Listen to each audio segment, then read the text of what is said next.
We look in the mirror and who's there? Bam, me. And so when I see me, I'm like, girl, you better wake it up. And I can't expect anybody else to do for me what I'm not doing for me.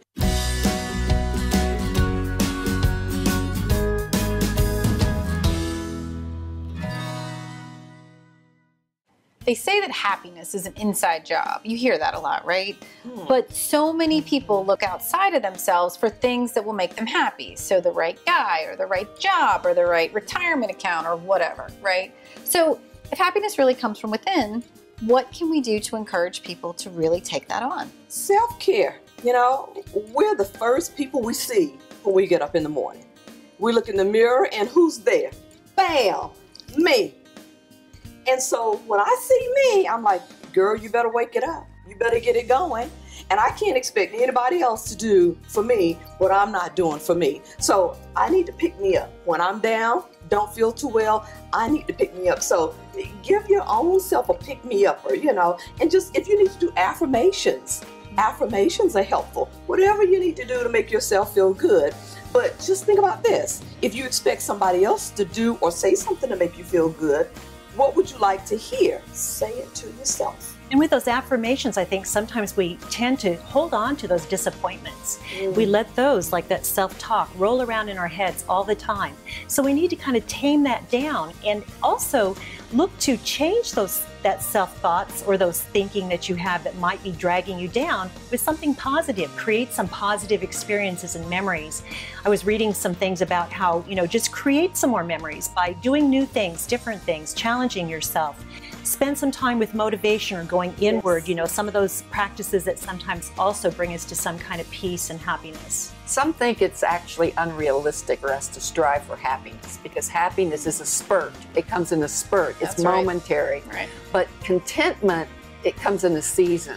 So once I started changing my mind a little to think about contentment versus being happy all the time, because who can maintain that? You know, and it can be a little exhausting actually to have to be up and in that euphoric mood. But contentment, I think, has more to do with the true pathway to happiness, which is you got to figure out your particular talent in life and use it for a noble cause. That's the only shortcut. Find out who am I? You know, if I say what makes me me, like if I'm a supportive person or a loving person, at the end of the day I should say, Pat, how was I supportive today? And I ought to have an answer. How was I loving today? I ought to have an answer.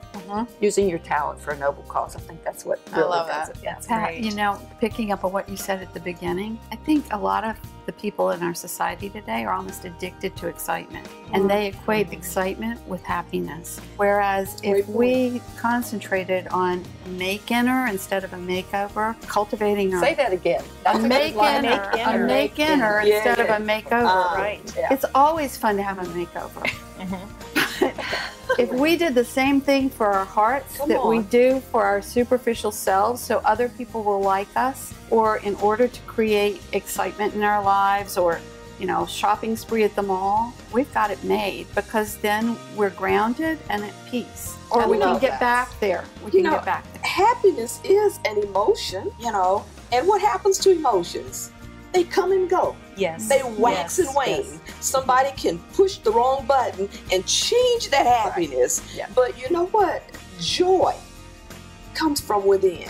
And when you have joy, it doesn't necessarily go away because the situation changes. That inner joy is there no matter. And joy doesn't necessarily mean you'll go around showing all your pearly whites. Joy means that you're able to sustain yourself no matter what the situation is, no matter what's going on at any point in time with whomever. Well, and I read something that was brought by hospice nurses, and it kind of follows on Pat's idea of find what you're good at and use it to a greater good. And they said when they were working with dying patients, they would ask, what was the one thing you regretted not doing? And many of them came out with so many things that said, I didn't follow my dream.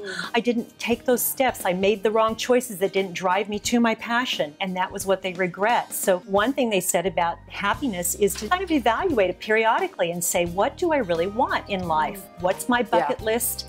Reevaluate that periodically and go for it. Happiness is obviously an inside job. We all agree with that. But there are practical things that can get in the way. If you can remember that happiness is a season in your life, it's something that ebbs and flows, ask for help, look yourself in the mirror and love yourself, things will get better.